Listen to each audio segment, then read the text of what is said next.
There are 4,218 PS2 games, and I'm beating every one of them. I've got to own the game because I'm playing everything on the original hardware, but I've beefed it up with a RetroTink 5X, some component cables, and more to come soon. Can I do this before I die of old age? I hope so. Power Rangers Dino Thunder was developed by Pacific Coast Power & Light and released in the US September of 2004. As the first Power Rangers game that released for the 6th generation of consoles, Dino Thunder followed a short original story. While the Game Boy Advance received the same named game, it differed greatly from the PS2 and GameCube version.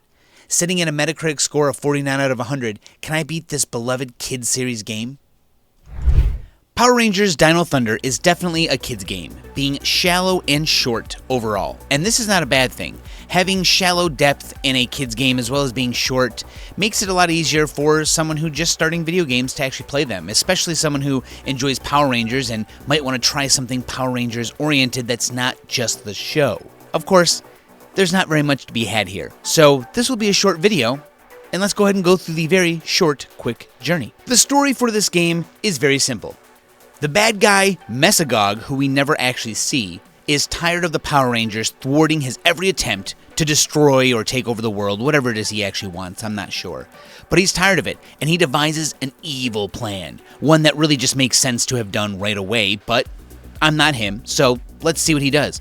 He decides instead of fighting the Power Rangers altogether, when they form the Megazord with their Dino Thunder, vehicles, he's going to instead separate them and put them each into their own prison dimension, which is interesting to say for a Power Rangers game / show. I guess I never saw Power Rangers when there were prison dimensions, but this guy decides that if he separates them, they won't be able to form into the Megazord, which always defeats him.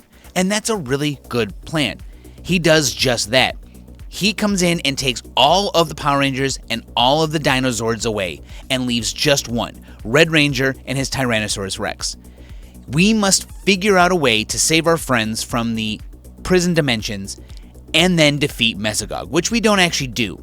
It's very interesting that they don't have us actually fight him. At least I don't think that's him at the very end of the game, and you'll see in a couple minutes here what I mean. This is a simple game with only a few buttons. There are 2 attacks, one special attack and one ranged attack that everyone has, although a couple of them do have just a weird melee attack, but you won't use it that often. You'll use it for a couple specific instances, and then the other times you'll be using the ranged attack. And everyone's special attack does very specific things that can hit enemies, sure. It's not worth it though, because you need to pick up a power-up off the ground to even have them, and you need to save them for the objectives in the missions to come. So you'll want to save those. And some of them are specific to the Zord, so you need to unlock the Zords slowly and then use their special powers to destroy things that the game tells you can only be destroyed by this certain Zord. Then there's a jump button. You have an interesting double jump, at least with some of them. And then the one that actually flies, the pterodactyl, you just press it to fly. And she kind of keeps her height in the air and you can fly around. This is it. You walk around, smash things, break things with your 2 attacks, and jump around. The missions are very simple. There are only some slightly difficult missions at the very end of the game, and most of it's because of an escort quest / a quest that was a little difficult to understand what it wanted me to do. Once you figure it out, it's easy, but really it's just the quick understanding of why isn't this working the way I thought it would, and then that's it. Everything else is pretty much just attack these enemies or destroy this thing. Or the very few escort missions, which you will still be killing enemies, so it's not like it's much different. But these missions are scattered around a small map, and there are 9 maps in total. And the game does say on the back of the game box that there are 50 missions, but I did not do 50 missions. I did somewhere in the range of 30 or 40.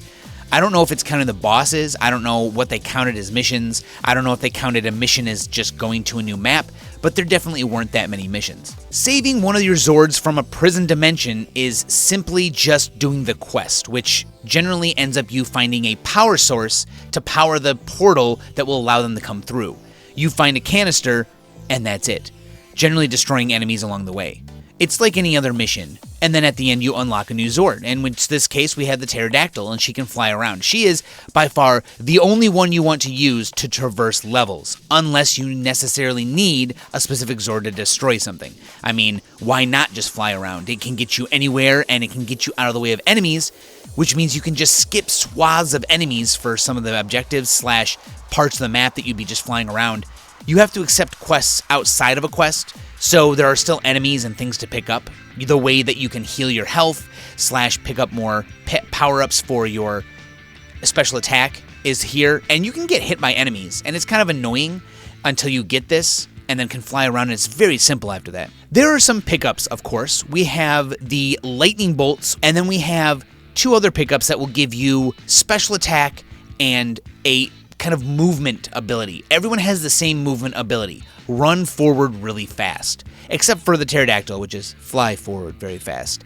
Otherwise, you pick them up, and whenever you use them on any Zord, it will take one away. They do not have their own separate pools. It's one shared pool. I think that makes it easy to understand. It would have been kind of weird had they had their own pools for each of those things. And the movement one, while it's helpful, it is not necessary. All you're doing is using it to get to an area faster, and there aren't very many. You have to kind of go out of your way to get them, so it almost feels like it's not any faster to go get them and then move faster for a short amount of time. It just beeline towards the quest and then do the quest objectives. If you happen to walk into one of those speed up abilities, then sure, that's great, but it's not necessary to get them.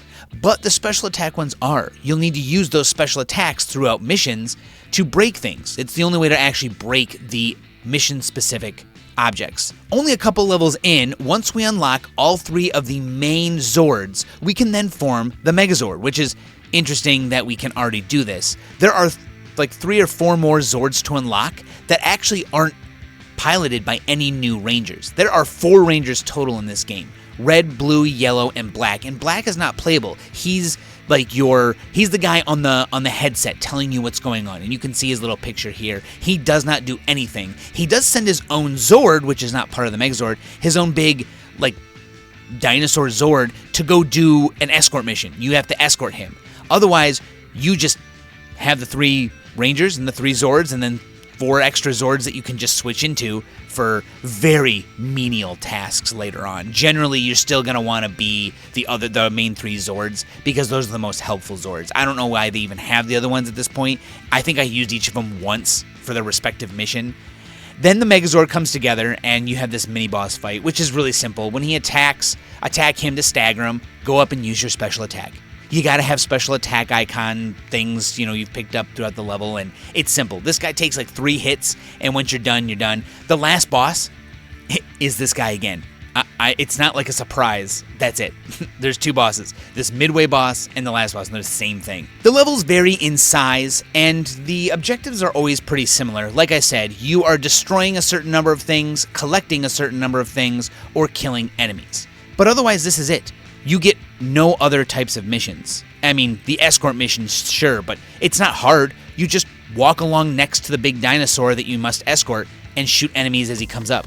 There is nothing special that happens, no deviations, nothing cool. You just walk along with him for a little bit, and then your mission is over. The last level comes very quick. I think I beat this in about 2 hours and 15 minutes. And so when we get to the volcano here, you have the largest set of missions, which means that you'll be flying over lava a lot, meaning that you can transform into a Zord and fall right into the lava. You don't want to do that, so you got to make sure you're over the ground. An interesting thing about transforming, while I'm thinking about it now, is that it's instant. So if you jump over into the lava, you can instantly press triangle and switch in between them all at once. Just press as fast as you need to get to the one you need, and you're already flying, which is pretty helpful, actually. You can jump over something, hit them with a specific Zord, and then immediately switch to another one to save yourself from the fall, which is kind of cool. But here in this mission near the end of the game, it's about the hardest mission you'll have. There's these guys on the wall. You fly over to them, land on the ground, turn into this specific Zord that can throw a punch. I'm not really sure why it's the only thing we can use. We have tons of range stuff, but his special ability allows him to range punch. This one's interesting because on the left side of the screen, you can see exactly how many guys you have left. The 3 lit up ones are the ones you have left. The problem is the timer on the top goes down, they respawn. And sometimes they respawn in weird areas. It's only in this small ravine with the lava that they spawn in. But if you go all the way to the end of it and the timer resets, they will respawn in to make sure that the player can actually finish the mission, but also to replenish them if you need more, because it seems like only so many can spawn at a time. And they will respawn in the weirdest places. And sometimes they will respawn all the way back at the start where the mission began. So you must turn around and get to them. But if you don't know where they are, you're going to want to check every spot. So by the time you get back, the timer might reset again, which happened to me twice. It would reset, things would reset their positions, and then I'd be like, what? Wait, where the hell did these things go? Finally, I find them, and it's just at the end. I did die a couple times because the enemy tracking is necessary. I mean, you can just fly everywhere you want to. So the enemies need to be able to track, and they can hit you very easily. Your Zords only have like 3 to 4 health, and if 4 guys all decide to shoot tracking bullets at you that won't miss, I mean, you're dead. And it's not like it's hard. You don't have lives in this game, really. It's much more about just respawning and starting the mission over. You know, they're not going to do that to a kid. I mean, you can get them games that do that to them, but this game is not specifically that type of game. It is very simple, it's very easy, and can be beaten in just about 2 hours.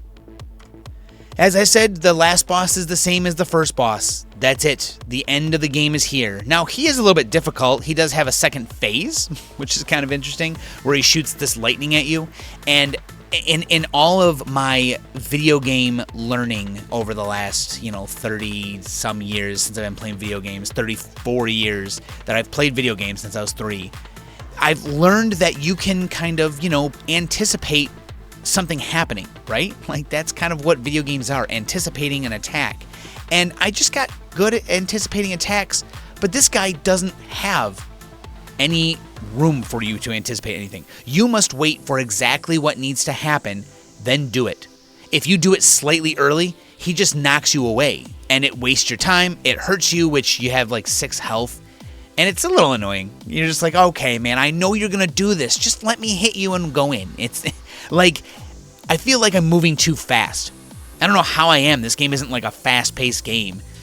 But I was moving too fast, and the game did not want me to. It didn't want me to fire and jump at him at the same time. It wanted me to fire, wait for him to stagger, and then jump at him. I don't know if that's actually Mesagog. I don't know what he looks like. I've never seen this villain before. And he never speaks to us, really. He just is this big silvery knight with a sword and shield who doesn't even use the shield, really. He blows us back with magic, but why do you have the shield, buddy? So it's an interesting little game. We save all the Zords. His plan is a failure yet again, and it's over. I guess if you like Power Rangers, this would be the type of game to play. But for anyone else, for me, this game is getting a D. It's a D simply because it's not very fun. 10 minutes in, you've seen the entire game, except for the new Zords. And it's short. Like, it's not worth I paid $12 for this. It wasn't worth $12. It was worth 99 cents at most. But, and that's it. Game number 118 complete. Power Rangers Dino Thunder is over. And it was a very short little game, which is fine. That's fine. We're going to have a lot of these. There's a lot more shorter games, I think, in general. Like, games under 8 hours on the PS2 than anything over. There are a lot of them that I've played so far, but by far, I have to imagine games are going to be a lot shorter overall. And this is just one of them. We've got a lot of kids games that are short, that are easy. Maybe they're all going to be under that because they're easy, and I like to run. I like to go forward as fast as I can. And I do have to say, before I end this, Rocket said that that's the last boss, and I was like, how is it the last boss? This guy is the same as the second boss. And isn't this kind of short for it to be the last boss? And he did call it. It was the last boss. What a legend.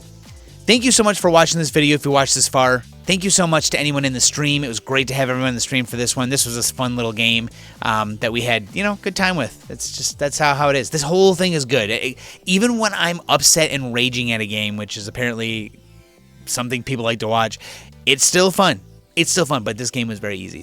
And thank you to the people who have donated and become members. You're the reason that we're playing these games at all. Like, you guys are buying these games for the channel and making sure that we get all these fun titles, ones that a lot of people haven't heard of. Some people have heard a few times, and then other really popular games. And just interesting games. games I've never heard of all the time, which is great. I want to do that because otherwise it would have been just all the games I knew. So thank you. I'll be back for game 119, Aqua Teen Hunger Force Ninja Zombie Pro-Am soon. Later.